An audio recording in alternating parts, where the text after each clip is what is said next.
Welcome to Talkin' Jets. My name's Ryan. I'll be your pilot tonight. I am brought to you alongside my lovely co-pilot, Mr. Dom C. Dom, how you doing tonight? Oh, just peachy, buddy. Just peachy. Doing well. Nothing wrong here. Nothing wrong with our football team. This Swear. team sucks.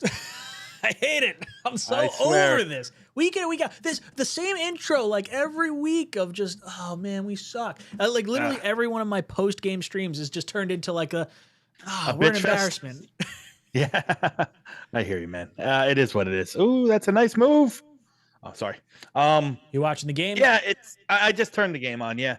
I'm on a commercial break right now. I don't know what more we can really say about that, Ryan. I mean, I'm sure we'll have a lot to say over this hour. However, like yesterday's performance. I saw a crazy stat. I think I'm unfortunately blocked by the only Dick Chimney. So somebody did send me a screenshot of his tweet that said, only the second time in NFL history has a team scored more than 25 points. Yep. Had less than 15 yards and penalties and no turnovers and lost. And here we are. This is terrible. Jets defense has fallen off a cliff since the coaching change. Weeks 1 through 5 allowed 17 points per game, tied for 5th. Weeks 6 through 11 allowing 26 points per game. That's 24th. DJ Reed yesterday said, I have noticed that the last couple of games we haven't played to our standard on defense. We've given up touchdowns. We've given up explosive plays. I can't really account to what it is. Coach Ulbrich does have a lot on his plate, but he's a grown man and he can handle it. I just think it comes down to executing and playing our role. I think that certainly does have a factor in it. I think Ulbrich, moving over to head coach, spreading himself a little too thin. I think a lot of this is motivation too. I think when the players started seeing loss after loss after loss, there is just an inherent self-preservation mode that players will start to go into, and they're just not as sharp when they're not fighting for something they need. We got a lot of star power on this team, and these guys don't necessarily need to prove themselves to find work beyond this year, and I think that's maybe part of this. Is there something that you see on this defense that maybe stands out to you more as to like, hey, this is a problem, or what were your thoughts? Yeah, they stink. All in all. They're awful. Listen, defense. It seems like you can use the excuse early in the season, like the execution stuff, but it seems like there's always at the most inopportune time. This is very Jets 2024. Is that there's a miscommunication problem, which results. We're gonna look hard at it though. We're gonna look very hard at it. We're gonna look hard at the tape. We're not. They're not playing up to. They're not playing up to their standard. How many times are we gonna hear that? It's inexcusable. Not playing up to our standard. We're gonna look hard. We're gonna get it right. Well, guess what? We're going into week 12, the bye week, and you haven't gotten it right. And I've lost all faith that they're going to get it right. To be honest with you, the miscommunication, the lack of execution. Listen, you're not going to win every rep, and any fan who sits here and tells you that, like, this is you can't win every single rep, so that's fine. You're gonna have some, you're gonna win some, you're gonna lose some, you're gonna come up to a stalemate or a draw on some, so on and so forth. But man, the reps we lose at the most inopportune times in the biggest situations, and it seems like it's the same cast of characters. So to me, that's there's still, I hate to use the word, I'm so tired of it, but there's still just an overall lack of accountability being handed down from the coaching staff to the defensive players. Like, you can't tell me like that the Michael Clemens experience is long done, dude. Like, long done. They did something. I don't know what happened, but Tony Adams didn't get any defensive snaps last game. Did you notice? Tony Adams was benched. I did notice that. I'm turning off. I think you had a little bit of an echo because of things I had going right now. So chat, let me know if that works a little bit better. Adams was benched. It just feels like we're not sharp. and I feel like it's culture change. I feel like we just need the season to end. But having these owners, just it makes me feel like we're not getting out of it. Like there is no hope. I was going through a list of GM candidates from last year. This was an article written back at in January of 2024. So some of these names weren't, available or have moved a little bit. Maybe are less desirable now, some more desirable. But like we're going through it, and like there's a whole list of, oh man, there's an Eagles guy, or there's a Baltimore guy, or this dude has ties to this team, and it's like, well, I don't think we're getting anyone from Baltimore. I don't think we're getting anyone from the Eagles, and I just feel like we're gonna be up Schitt's Creek. For those of you guys that missed 𝐒_Stadium's tweet from over the weekend, sources: the expectation is that the Jets and GM Joe Douglas will part ways once the season ends. Douglas could end up back in Baltimore as part of the Ravens front office, where he began his career and spent time between 2000 and 2014. Sources tell 𝐒_Stadium he has already started looking for real estate in the Baltimore area. The Jets are expected to run a wide-open search for a new general manager and head coach this January. Douglas spent 6 seasons as the Jets GM and has a 30-63 record with 0 playoff appearances. And that last line there is why he's going to be looking for a job. Just sucks. Just really, really sucks. And I don't know which direction we ultimately end up going, because I don't think we're going to be the tops on a lot of people's list. We brought up maybe like a Jim Nagy before, someone who has some Senior Bowl ties, connections around the league. Maybe he'd be interested in that. Do you think Phil Savage winds up leaving? He's still with us, I think, right? I believe. I didn't one of them go? Wasn't one of them let go in the offseason? I don't know if it was Savage. Who was the other guy there? Well, there was the guy that went to the Chargers, right? Tracy? No, not him. Yeah. I'm not. He went in as the assistant GM. Alexander. You're thinking Alexander, right? That's what I'm thinking of. There was another pro personnel guy, I think, that they parted ways with in the offseason. Was that Savage? I don't think it was Savage. Chad Alexander was the one that Wild Wave's bringing up that you just brought up. Rex Hogan. Mm-hmm. That's it. That was the guy. Yeah, one of them's gone. I don't know if it's Savage or Hogan, but one of them's already gone. Yeah, and the other one can go kick rocks for all I care at this point anyway. Well, I think the thought process with Savage was similar to the Nagy one, where it's like, hey, he's got a lot of NFL connections. Maybe there's some hope he could bring some other guys in from other organizations, bring some credibility to the front office. I don't know. Jim Nagy is probably one of the more revered men in the scouting industry, and he's got a sweet gig right now as chairman and president of the Senior Bowl.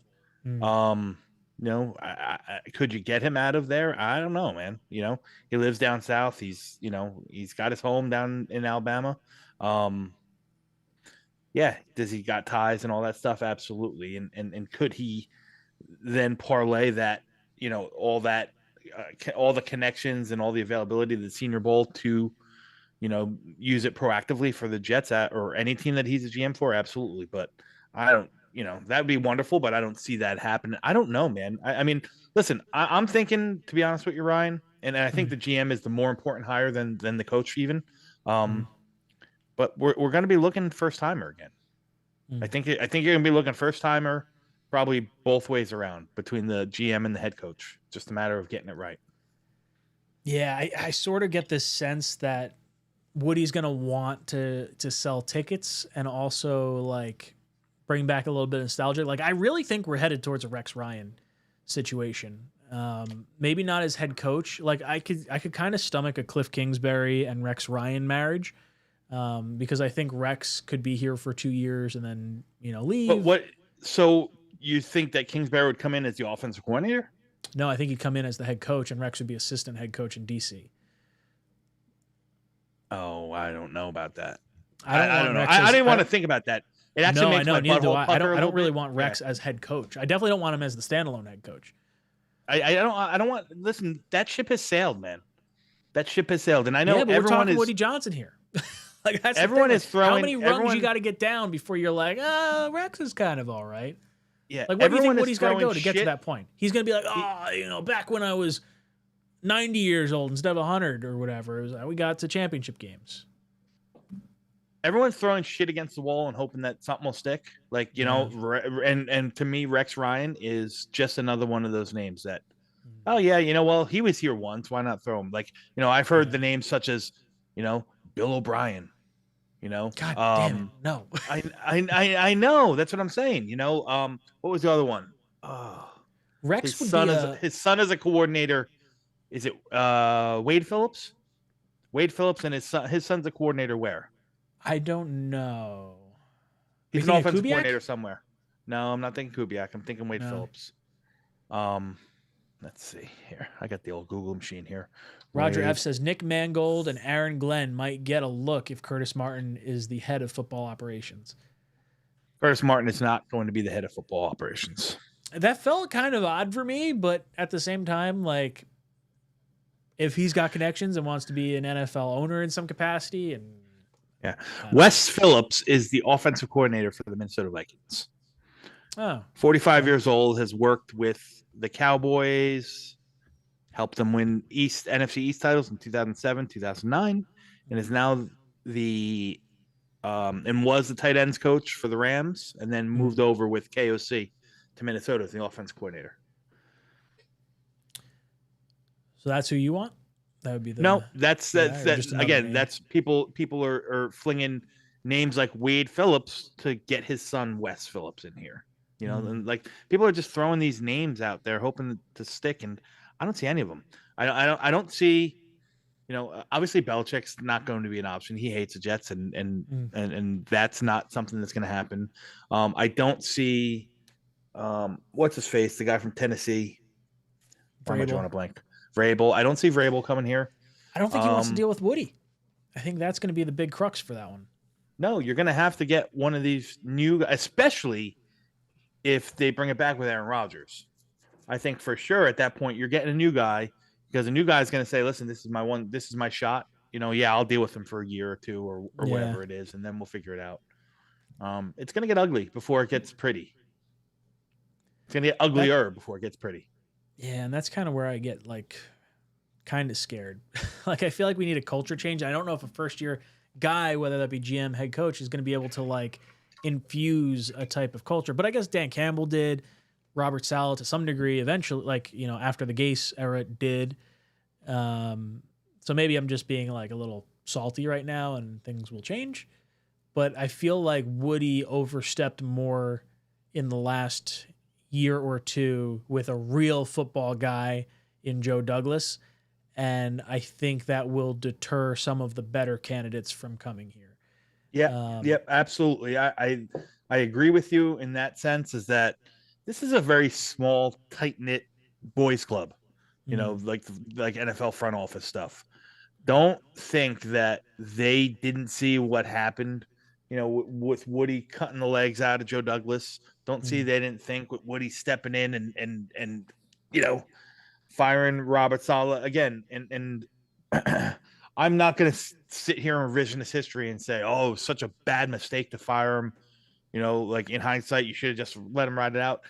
The biggest mistake that was made is that if you had questions, you should have cut ties in the off season, right? You know, I think it's still like, you know, it's still net positive, but you then just started this whole downward cycle of stuff that's happened. You have Ulbrich, who's clearly overwhelmed. You have a team of 53 players, talented players that aren't playing like a team. I'd argue to say that they probably have the worst positional coaches, at least on offense, in the league. You know, I mean, since Keith Carter's been here, our line has just regressed. You know, even on the defensive side of the ball, you take Ulbrich and Saleh out of the equation, and you start getting a little bit sloppy. You know, things aren't playing. You know, guys aren't playing as tight as they should be. Now, not having Mosley here definitely hurts. I mean, he means a lot to that defense. You know, with calls and corrections and kind of, you know, being the, you know, the coach on the field for you. You know, and then you tack in the injuries, and you tack in really, you know, just off years from Sauce Gardner. you had a really slow start from Quinnen Williams. DJ Reed started out hot, and he's been terrible the past couple games. You have the safety play has been, atrocious all around. You're not getting anything from your front four. It's just like it's been a comedy of errors. You think you put the band, you stick your finger in the wall and plug the little leak, and another one opens. Like, last only year got so many fingers. Last year was the offensive line, right? So you made a conscious effort to fix the offensive line, at the detriment of the defensive line. And you didn't, there's only so many people you can pay, man.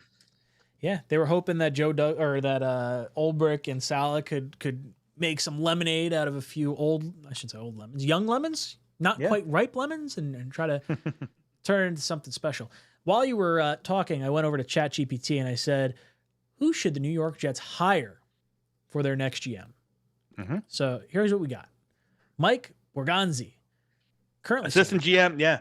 Borgonzi from Kansas City is probably the guy I would like the most. Mm-hmm. Either him or Spytek, because they have the scouting backgrounds, and I know that supposedly that was Joe Douglas's strong point. But if you just look at the Tampa Bay and the Kansas City, of recent years, over the past 5 years, and the talent that they've been able to draft and develop, and draft the talented guys they've been able to draft, their coaching staff has developed them, but there's been a lot of the Kansas City draft picks over recent years who have just been, knocked out of the park. Whether you say, all right, Creed Humphrey, he was a given, but he was still in the 50s, like they still went and got him, and, Trey Smith in the 6th round, and, a bunch of, everyone that he's had his kind of fingerprints on has really kind of just worked out. Leo Chanel and the other linebacker they got there. They got, they drafted a corner late in the 1st round. He's been a stud. Everything that Borgonzi seems to touch works out. And if you wanted to go the veteran coaching route, like, there's an opportunity there to pair up Borgonzi and Matt Nagy. Mm-hmm. The some of the free agents that are available from the Chiefs after this season. Is it this year? Or is it next year? 2024. I think I'm looking at this right. Yeah, 2025 free agents. Justin Reed, Trey Smith, Marquise Brown, Nick Bolton, Juju, Carson Wentz, Hunt, Hardman,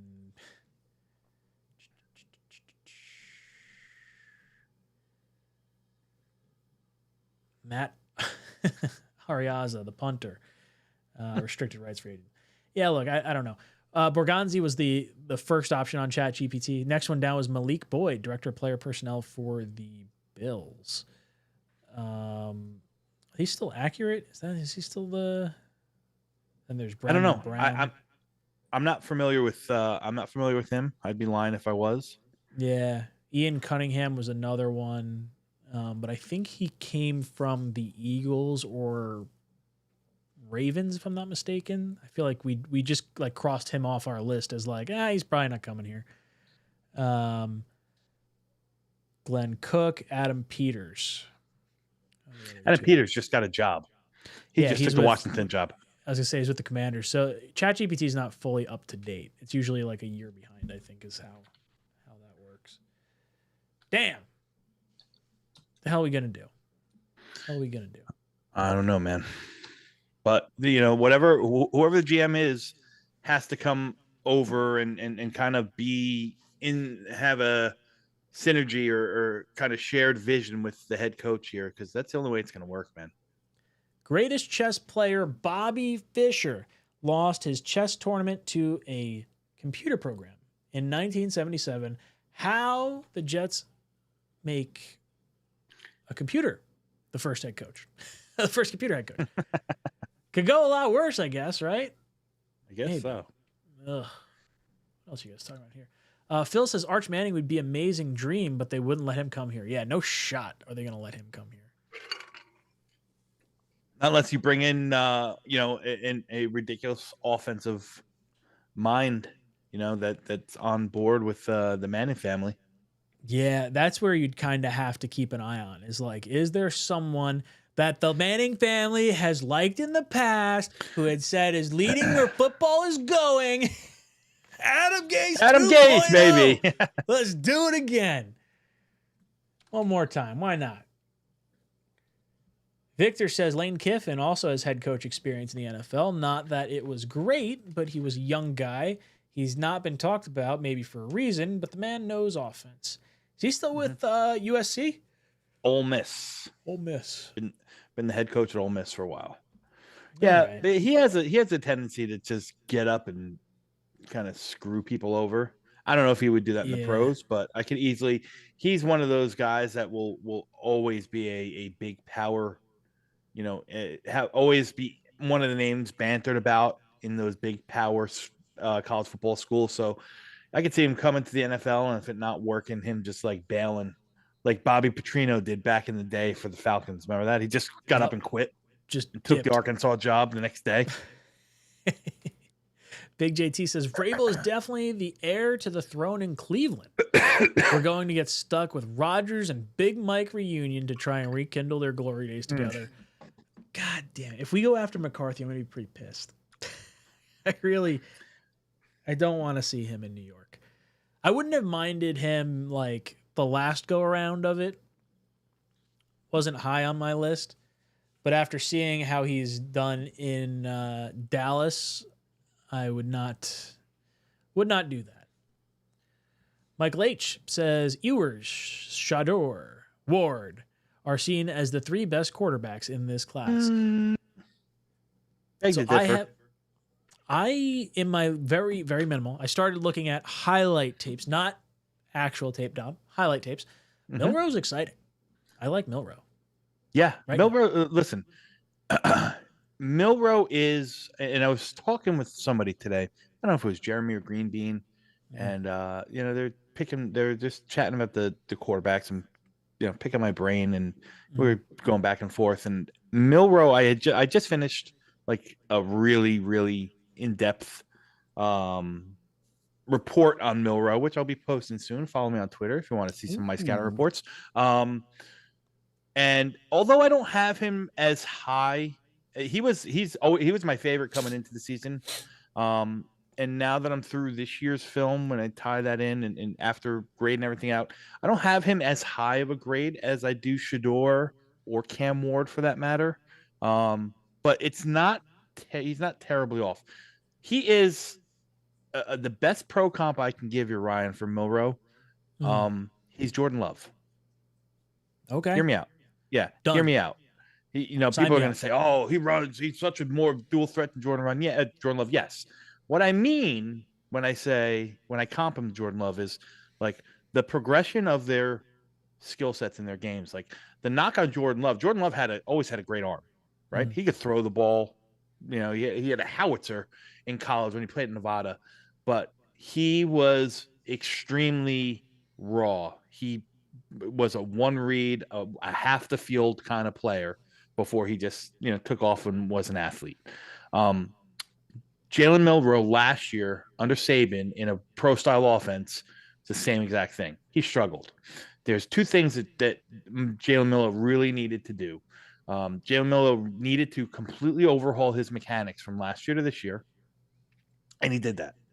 Footwork is so much better. His arm angle, the way he, steps into the throw, just doesn't use his arm, uses his whole body. Cleaned up a lot of that stuff, which is great. And then there's the processing issue, which is still a work in progress. It's not perfect, but they obviously Saban left and they brought in Kalen DeBoer, completely different style offense, and DeBoer, who was the Washington coach and had Michael Penix, and you saw how live that offense was. He kind of honed it. He did what good coaches do, and he honed his offense around the skill sets of his quarterback. A lot more zone read, taking a lot of the forcing a lot of the reads right then and there, simplified everything. And Jalen Milroe has gotten he's gotten a lot better. It's not perfect. It's a work in progress. But the skills and the athleticism are so high level that wants the brain and the processing and understanding what he's looking at pre-snap and is able to get through his progressions, in a pro style offense, that internal clock, kind of manifests itself to a stable point that you have to have as an NFL quarterback. I think he'll be able to put it all together. He needs the Jordan. He's a good comp to Jordan Love. He needs the Jordan Love treatment. He needs to kind of just sit and learn and marinate behind a good veteran quarterback. I don't know if I'd give him the keys. He's going to get overdrafted. I don't have a first round grade on him. He's like right on that cusp, that first, second round grade for me. That doesn't need, he's a quarterback and they always get overdrafted. So he will go in the first round. He needs to be, he's a guy that has a super, super high ceiling that could have a lot of success in this league if he's coached right and he's in the right system and learns. So let's say we get like a Cliff Kingsbury here as like our head coach. Would you want him to go for his quarterback this year? Or would you like, let's play the game of Rodgers is not coming back. Would you rather see like Tyrod versus Travis for a year and take the best possible players you can in this draft? And then maybe look in, you want to look towards next year's draft is kind of where you're so like I said, right now, and I'm not done with all of them. Like I'm probably about 10, 11 quarterbacks in. I have a couple of the bigger name guys. Like I haven't finished Drew Allard from Penn State. I haven't finished Garrett Nussmeier from LSU, but I think both of those guys are going back. That's why I waited. Right now, I have Shedeur Sanders as my top rated quarterback. I mean, by fractions, we're talking, less than a point difference between him and Cam Ward. I say that they're 1 and 1A. And they would be 5th and 6th respectively if you combine last year's quarterback class and this year's quarterback class. They didn't grade out as high as Caleb Williams. They didn't grade out as high as Jaden Daniels. They didn't grade out as high as Drake May for me, and they didn't grade out as high as JJ McCarthy for me.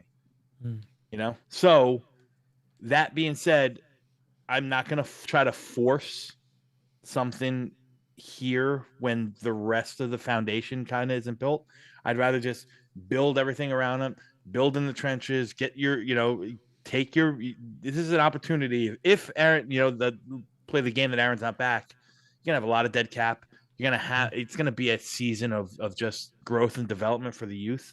So you can really go in here and just take best available all along lines. And there's no way if the Jets are picking in the top 10 that any of these quarterbacks are going to be the best available. Yeah, I was going to say, I even feel like if Rodgers isn't coming back or if we cut bait with him, whatever, I feel like you're going to start hearing the chirps and people wanting to get moved. And I don't really want to move players until like the trade deadline next year. I'd rather almost like, I don't know. I don't want to bottom out next year. I'd want to give like, Tyrod or Travis, like the best players we possibly can just to see how it goes. And obviously if we're looking like how we look now and we get to the trade deadline, you want to ship off parts. I'm totally fine with that. Part of me thinks like, do you take the quarterback to prevent players from wanting to leave? Does that happen anyway? Like, I feel like as soon as Rodgers hangs it up and it's before the draft, you're going to start hearing some of these chirps come up. Phil says, Dom C, break down Drew Allard. What's his comp? So I know you said you haven't done a ton of work on him just yet. I know you do like him though. I do. Right. Like right now he's probably quarterback 4 for me in the class. Again, I fully expect him to go back to school. So last year I thought he was pretty bad. But this guy is big. He's strong. He plays a part. He reminds me of like, think back in the day. Remember when Carson Palmer came out of the league from USC to Cincinnati? He was like, if you could draw up a quarterback in the lab, like, size, athleticism, arm strength, it was Carson Palmer, pretty boy from California. Like Drew Allard's got a lot of that in him. But the processing of him is so slow. And he still, like, in my first film that I watched on him this year, like the first note I wrote after I watched the game, was that he plays the game scared. And if he's playing the game scared, he's probably not confident in what he's looking at or reading. Right. Now, there's been games where, he's been great, and he has a very live arm. He can throw the ball all over the place. He throws guys open. He can really put some mustard on it and hit NFL open windows. But you talk about a guy who's got all the athletic, or all the physical gifts in the world, but I don't know if mentally he's there yet. He takes no chances. I mean, he is the epitome of check down Charlie. I think a career, this year has been an epitome. Before this year, I think he was, right hovering around like, 50 to 55% completion percentage, like still a work in progress. Just turned 21. He can come out next year and he's going to be, if he continues to develop, I think he's easy top 3 pick, probably him and Arch and Garrett Nussmeier if Garrett goes back to school as well. That's what I was going to say. The kid from LSU. Yes. If he does come out, have you watched much on him? Where are you on like his evaluation? Again, another gunslinger, a good arm, very raw. I think he's got 7 collegiate starts under his belt. You know what I mean? So he just needs to learn. You know what I mean? He makes a lot of young, boneheaded mistakes, but like the things that I like about him is that he goes for it, though. Which is a little bit different per se than Garrett, than Drew Allar. Allar, like I said, he doesn't take a lot of chances. He doesn't push it. I think Allar, I put something up. Let me see if I can find it on Twitter. Hang on one second. Yeah. I had broke down. The more I listen to Dom and the more I look at this quarterback class, I guess you kind of land on this weird question of where do you think the Jets will be picking? It feels like we're going to get very close to top 5 pick at this point, with just the Jaguars on our schedule is like a winnable game. I mean, there's the off chance that you catch one against Miami, maybe you catch the Rams sleeping or something, but I can't imagine us being favored in any game other than the Jaguars game. And even then, I don't even necessarily know if we're going to be favored, because isn't that away in Jacksonville or is that home? It's in Jacksonville. Yeah. So I got a little chart here that I put out on Twitter. Just some stats, take it for what. So I was wrong on, I wasn't wrong on Allar last year. This year, he's got his completion percentage up over 70%. All right. But he has 7 big time throws. So out of the 15 quarterbacks that, I listed or I put in this chart, he's the lowest. Big time throw, meaning like, you go for it. Ball travels in the air, a tight situation, tough, scenario, whatever. And 4 turnover worthy plays, which is the lowest of all the 15 quarterbacks I've listed. But it's, like I said, it's, he's choosing to be safe. He's playing that little check down Charlie. Now, Shedeur Sanders, who I talked about before. And by the way, Drew Allar only has 13 touchdowns leading up, not including last week. I don't know if he threw any last week or not. Shedeur Sanders, on the same token, going into last week, 24 touchdowns, 73% completion percentage. He's got 20 big time throws and only 5 turnover worthy plays. So he's smart with it, but he knows when to let it loose and get it downfield and make a play. He can do that. That's the difference. Shedeur Sanders, like I said, I think he's probably your safest, your high floor quarterback. Like, I comped him, and Jets fans will like this. I comped him to a little bit more of an athletic Chad Pennington. You smart, cerebral quarterback, understands what he's looking at, understands what defense is showing and what they're playing. Precise with his throws, leads receivers very well. Just not the livest arm, not the strongest arm. Struggles on some of those deep throws. He just doesn't have a big cannon. He definitely holds the ball a little bit too long. You see him, kind of lose that. But that's something, that can, I think with time will come from coaching. But the ceiling for him isn't super high because he's never going, I don't think he's ever going to be a 35-40 touchdown, franchise style quarterback. I think he's going to be I mean, he might be a franchise quarterback, but he's probably more game manager than anything. He's not going to lose you many games, you know. On the flip side, you talk Cam Ward is the opposite. Cam Ward is like a young Brett Favre. Like he's just going out there, he's just playing backstreet ball, and he's zipping balls into the tightest of windows when he shouldn't be.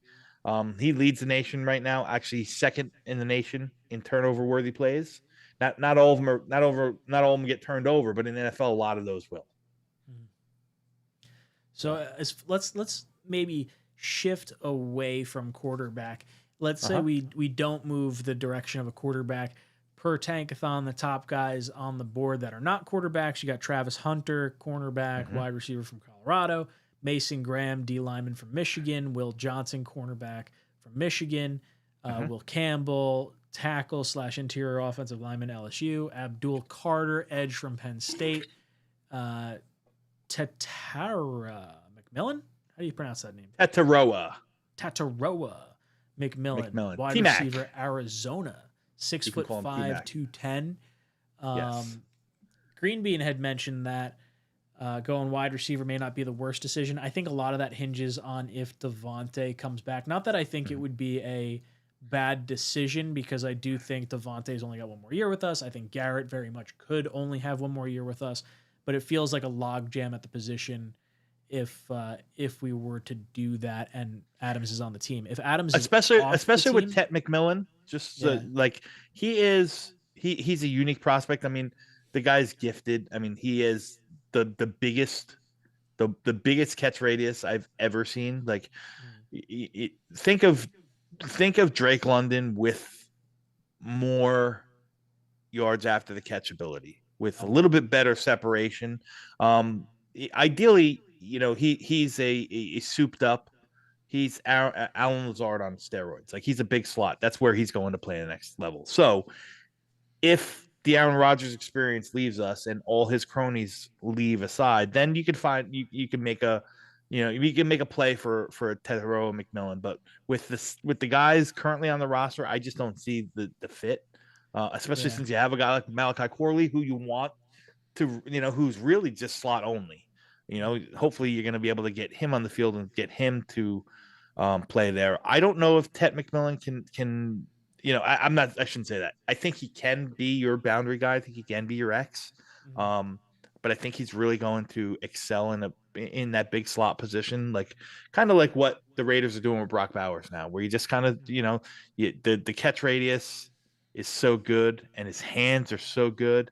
And he can do enough with the ball in his hands afterwards that you just want to get the ball in his hands quickly and let him do the rest of it. Like he's not like Garrett Wilson shifty like that. Don't get me wrong. He doesn't have like that kind of yak ability, but for a guy that big, you expect him to be, kind of like two note, either a 50-50 ball on the boundary or like a slant guy that doesn't really separate very well against man coverage, like Keon Coleman or Drake London for that matter. But I think he's more athletic than both of those guys, and he's definitely got better hands than both of those guys. The Jets have a shot at Travis Hunter. We should take it. I think Travis Hunter's the best player in this draft, and I don't care where you put him. I don't care if you put him at wide receiver or cornerback. He's not going to play both. So get that out of your heads, guys. He's not going to play both, two ways. It's just not feasible. But yeah, so could he play one way 1 year and then need change and flip to the other, or you think that's what I think he could do? I think he could play. I don't think he'll do this. I think he'll want to play wide receiver just because they get paid more. But I think he's a better pure cornerback. And then I think you can have packages where you have him in the slot or as your third receiver, so he's not on the field all the time. So if he played 50, 60 plays on defense and 10 plays on offense, I think that's how you can maximize them. But yeah, like non-quarterbacks, I think there's 4 guys, maybe 5. So and they're all the guys that you named. Like right now, Travis Hunter's number 1 on my board, Mason Graham's number 2, and Will Johnson number 3. I think those 3, if you have an opportunity to take them, they're going to be the best player available, and I think you just take it and you figure it out. After that, there's a lot to be said, and I don't know how familiar you are with Ashton Jeanty, the running back from Boise State. He's having Yeah, I he's would having he is a lights out. ridiculous talent, lights Yeah. out, ridiculous talent. Again, not for the Jets. I mean, we're pretty set. I don't think we're going to spend a high pick on him. A lot of people have him in that kind of like that elite level talent. Yep. I'm not there with him. I think he's very good, but I just think I don't know if I'll ever put a running back up in that elite blue chip level.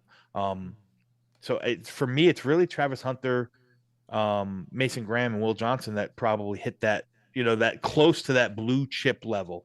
And after that, like I think they're all just guys. There's no Abdul one that Carter too. I've heard a lot of Abdul Carter's good. He's super athletic, man. Super athletic. I know because he went to Penn State, everyone's gonna kind of compare him to Micah Parsons. He can do a lot of that stuff. He can be your rush end. You can drop him back in coverage. He started his career as an off-ball linebacker. He's definitely got that he's that twitched up athlete. A little bit small, still learning how to rush the passer. Right now he wins on just being a better athlete than most of the linemen he lines up against. So he's on that next tier, that tier lower probably for me.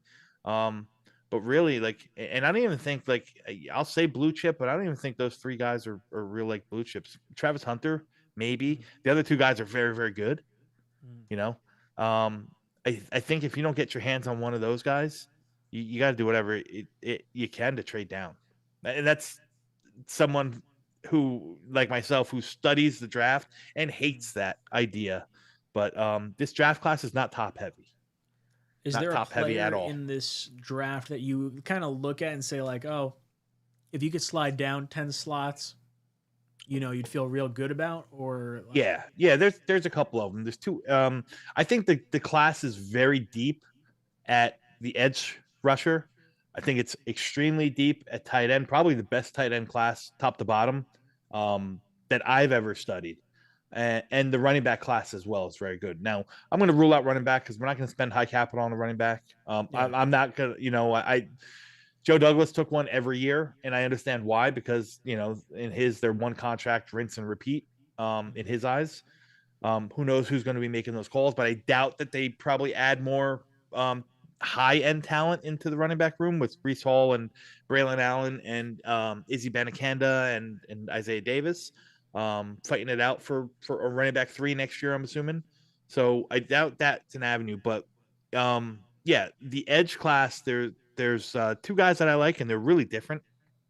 So 𝐒𝐿, who is probably about 270 pounds, bigger guy, Texas A&M. He was a transfer from Purdue. He produced at Purdue. He's producing at Texas A&M. He is a kind of along the lines. I'm not comparing him, not a pro comp or anything like that, but along the lines of Jermaine Johnson. Like, he's a guy that you can put in there and play 3 downs. He's gonna be really solid against the run. He has enough pass rush bag to really there. I don't know if he'll ever be a double-digit sack guy, but he's a disruptor. He's really, really good. So I like 𝐒𝐿. He's probably a mid to late round first pick, and then Princely Umanmielen from Ole Miss, who was a Florida transfer. Now he's a little bit smaller, a little bit slighter than I think Scourton's like 6'5", 270. 255 is listed at. Yeah. They have no, him right now on Umanmielen's the a little smaller. board, going 32 to the Lions. Yeah, and he's got that get off. He's got that bend around the edge. Like, he to me is a pass rusher. And he's not just a pass rusher. Like, he can see it. Like, I don't see him as like a designated pass rusher, someone like Bryce Huff was for us, or those special situation guys. Probably he can stand up and hold his own against the run a little bit better than Will McDonald. But I just like his pass rush skills. There's something about speed and get off on that line, that bend that they have.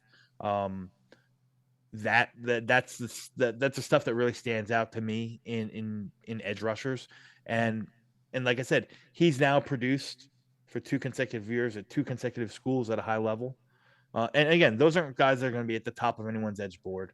But as you said, if you talked about if I was trading down, guys I'd be comfortable with, both of them happen to be edge rushers. Tyler Booker is another guy. If you want to go on the offensive line, um, he's a big, nasty son of a gun out of Alabama. He's their left guard, but he's played left and right guard. He's just a guard. He's not going to, probably doesn't have the foot speed and that skill set to land outside of tackle. But I think he would be a perfect complement to bring into this offensive line. Even if, and I'm not talking in the first round because you probably don't have to spend a first round capital on him. You could probably get him in second. But even if he doesn't start year one, you have Simpson and you have AVT both in their walk years after next year. That's you bring in a guy like that can step in and fill right away and plug and play for one of those guys. But I mean, the way he displaces those big defensive linemen. I mean, he's got a true power, run blocking profile that I think is awesome. And reality is depending on the offense, he might not be a fit. Because I don't think he's got the lateral agility, the lateral movement to really handle be a guard in an outside zone scheme where he's got to, peel off and wall off at the second level. Like, I don't think that's his forte. Mm-hmm. He's more so like a big guy, a big ass. He's going to anchor down. He's not going to let you through in the pass rush, and he's going to run through you. He's got that mean, nasty streak. He's going to block through you on the run game. So, but yeah, those are just some names. Will Campbell's listed as a tackle / interior offensive lineman. Would you endorse that pick? Because, obviously we need a tackle to replace Morgan Moses right now. And like you said, the interior part of our offensive line, we don't know what's going to happen with Simpson or AVT beyond this year. Does that type of prospect sort of interest you, or is that too high? They have him listed as the 6th pick off the board going into New England just in front of us. To me, it's way too high. This tackle, for as good as the tight end in the edge class was this year, this might be the worst tackle class that I've seen in quite some time. And truth be told, there's not one of the top 5 or 6 guys that you'll see out there that anyone can say with certainty like they're going to stay at tackle. Now, Campbell's awesome. Campbell's very talented. His whole thing is going to be arm length. Think of like Skoronski, like a Skoronski. Skoronski was the same thing. Skoronski was a killer tackle in college. Will Campbell's killer tackle in college. There was teams that didn't even have Skoronski on the board, on their big board, because they knew he couldn't play tackle. He just doesn't check some of those boxes. So he's going to be like that. Wyatt Milam from West Virginia, who I think is probably my favorite offensive line prospect. Him and Booker, my favorite offensive line prospect that I've watched all this year. He is unbelievable. He also has 31-inch arms as a left tackle. It's just not going to cut it. So he is just going to be a guard, but he hasn't let up. I don't think he's let up a sack in his career, and I don't think he's let up a pressure in 2 years. In this Tankathon board, they have Jalen Milroe falling to 34 and Quinn Ewers to 36. Would you be interested in trading up? Like, let's say the Lions win. We wind up getting Agnew, and the Lions win the Super Bowl, and they're sitting at pick 32. Would you trade to 32 to roll the dice on a quarterback at that point, or would you still want to? Sure, I think you. I think you can. At that point, but it again. Well, Ewers isn't going to be my pick, but just say Milroe, like in a situation like that, like if you want to get the 5th year, yeah. But I would ask you, like, what's happening with the rest of the team? Like, are you handing him the keys? Are you going to take him 32 overall and hand him the keys? No. If that's the case, no. Just don't like. I don't see any situation with any of these quarterbacks outside of Shedeur and maybe Cam Ward. And I think Cam Ward's going to hit a lot of hiccups along the way, but I don't think any of them have the ability to come in and step in and start other than those two. And I think it's going to be a little bit rockier than people expect for Cam Ward. I think my concern with going quarterback at any point is still like, well, I want him to sit for a year. And if I want him to sit for a year, why would I force the issue on quarterback? Yeah. Like I think I'm talking myself into not going quarterback, but I also don't want to go in that same like, well, I'm looking ahead to the next quarterback draft class right now because Arch Manning's coming out, and could we Well, listen, be passing Milrow. on a Patrick Mahomes Watson type deal Yeah, like we did with Hackenberg. Like that's what I just don't want to yeah. have happen. Milrow is a true junior as well, so he Mm. could go back. And considering the success that he's having with DeBoer in Alabama, and the fact that he'll be in his Alabama, the coach will be in his second year and they'll have his second recruiting class, like it wouldn't shock me if he went back. But but they're all young, like Allar, Nussmeier, Milrow, like they all have eligibility left. Ewers doesn't. Ewers got to come out, and I'm just not a fan. Not a fan of his game. Haven't been a fan of his game for a while. And top of that, I think he's a little bit soft. He's always injured. Little nagging injury kind of thing that keep him out for a week or two. Like an oblique or a thigh contusion or something. That kind of shit. And then he had some like a separated shoulder or collarbone or something like that, like all throughout his career. So he's a guy that I'll roll the dice and I'll let somebody else take. And, if it works out, I'll be willing to eat the crow on that one. Kind of like with Bo Nix. Like that's exactly how I felt with Bo Nix. Like Bo Nix has turned out and he's kind of stepped up his game since the Jets game and really turned it on. And he's playing very, very well. And now all of a sudden everyone's Bo Nix fans, and I'll flat out tell you that I wasn't. I wasn't really keen on a 24, soon to be 25-year-old quarterback who in college kind of worked in a very hokey system there with Dan Lannon in Oregon. So I thought a lot of the big plays were manufactured, and I think a lot of the big plays they just had the better. They were schemed open very well, phenomenally schemed stuff. Like he didn't really necessarily. I didn't see him really taking over and winning games, like putting the team on his back and winning. I think they just won games because they were just better than everyone else. So yeah, but you know what? He's been playing good, and I'll eat my crows. That I kind of had him lower than probably I should have. So we're towards the end of our quarterback analysis. You're talking me out of quarterback for this year, and I think I'm sort of talking myself out of it as we go through this process. Is there a free agent quarterback, not to solve the problem, but maybe to also compete with a Tyrod and a Travis in the event Rodgers doesn't come back? Like, to me, if Fields would be interested in coming over here, I wouldn't hate it. It's a low swing. I don't think you're going to have to pay him much. And you say, hey, look, you, Tyrod, and Travis, open competition. Whoever wins gets the starting job. And then you see if one can rise to the top before next year. Does that kind of interest you at all, or are you not even interested in the Justin Fields experiment? I'd be fine with it if something like that. Like, listen, first off, it's going to be how much is it going to cost to bring him in, right? Sure. Because right now they have Tyrod Taylor and Jordan Travis on the roster for 25 for less than $7 million combined. I think it's like 6 point. I think Tyrod gets 6.375 or something like that, and Jordan Travis like $500,000. So they're going to have so much if the Rodgers experiment is done, and if it is, I'm assuming they're just going to eat all the cap hit next year. Just swallow it, take your medicine, and move on 26 healthy. So if that's the case, you're going to have $80 million in dead cap space.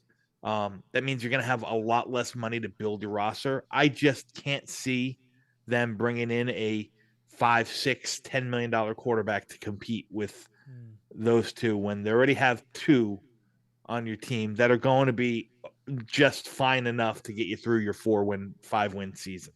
So if you told me it's like a vet minimum deal, absolutely. Yeah. If you told me it was a vet minimum deal, you know what? For Daniel Jones, bring him in. Let him compete with Tyrod. I know. It's Daniel Jones, guys. Did you say Daniel Jones? I said Daniel Jones. But that he's getting tons of money, so he's going to be a free agent. He's going to be a vet minimum guy, right? So I know $23 million of his deal would be guaranteed if he got hurt. Is he still? Let me pull it up. Daniel Jones. Fucking lots of Jones. I think with that situation, Ryan, with if we're taking our medicine and we're eating $80 million in dead cap space, we're already Russell priced Wilson out. Situation, kind of, right? We're priced out of the Sam Darnolds. We're priced out of all, the Jameis Winstons. We're priced out of all that level. Now, is Daniel Jones better than those guys? No. But I'm talking about if you're saying if you wanted to bring a veteran guy in to compete with Jordan Travis and compete with Tyrod Taylor, it's not going to cost a lot. That's probably the name that you're looking at. Chris says Tyrod Travis and Kyle Trask in an open competition. Trask, former quarterback from Florida, right? Correct. Tampa Bay backup, I believe, still. Yep. Yeah, I mean, listen, if Trask hasn't been able to earn the job there, I don't know how much juice he has left in the tank. Could he be better than Daniel Jones? Possibly. I mean, you're going from Tom Brady to Baker Mayfield, right? Like, was there a quarterback between those two? It was supposed to be Kyle Trask. It was supposed to. That's why they drafted Kyle Trask. Yeah, but I could understand being stuck behind Tom Brady and then also being stuck behind Baker Mayfield. It was Jameis. What? Jameis Winston, right? They went from Jameis Winston. Jameis Winston moved over to New Orleans. Yeah. Right, and that's when they brought in. Wasn't it Tom Brady right after that? Or am I wrong? Was it Tom Brady? Or was it was Jameis after Tom Brady? I don't know. Jameis was before Tom Brady, and then Brady came in, and then I thought it was straight to Baker. I could be wrong. Chat, let us know. I'm going to tell you right now. Hold, please. They might have drafted Trask the same year they got Brady. I'm trying to think when that would have been. Here we go. I got the list of the Tampa Bay quarterbacks. Let's see. When did they get him? All right. So they went 2010, Josh Freeman. And he was there until 2013. Then they handed off to Mike Glennon. And then 2014, it was McCown and Glennon. And then the Jameis Winston experience went from 15 through 19 with a little Ryan Fitzpatrick sprinkled in there. Yep. Then it was Tom Brady for 3 years. Then it was Baker Mayfield. Yes, you're right. So, I mean, I guess I could live with the Trask open competition. That's a low swing type option, low price point. I don't think any one of those guys is going to win you a crazy ton of games. You mentioned 4 or 5 win season. That's probably where we're headed. So I guess let me ask you this. Would you be more open to trading our assets this year or next year? Like this year. You want to do it this year? Get them all. If you could trade back and accumulate draft capital for next year, absolutely do it. This is not a very strong draft class, top to bottom.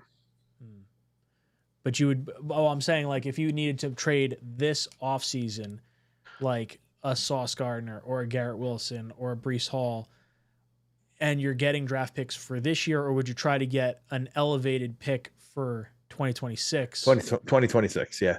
So you have more moving and shaking room to do if you need to still go get your quarterback. Man, we are not going to be a good team next year. It's just going to be a rough fucking Well, think about it. Think about it this way. All right, you got dog poop in one hand, and you got puppy shit in the other. Right.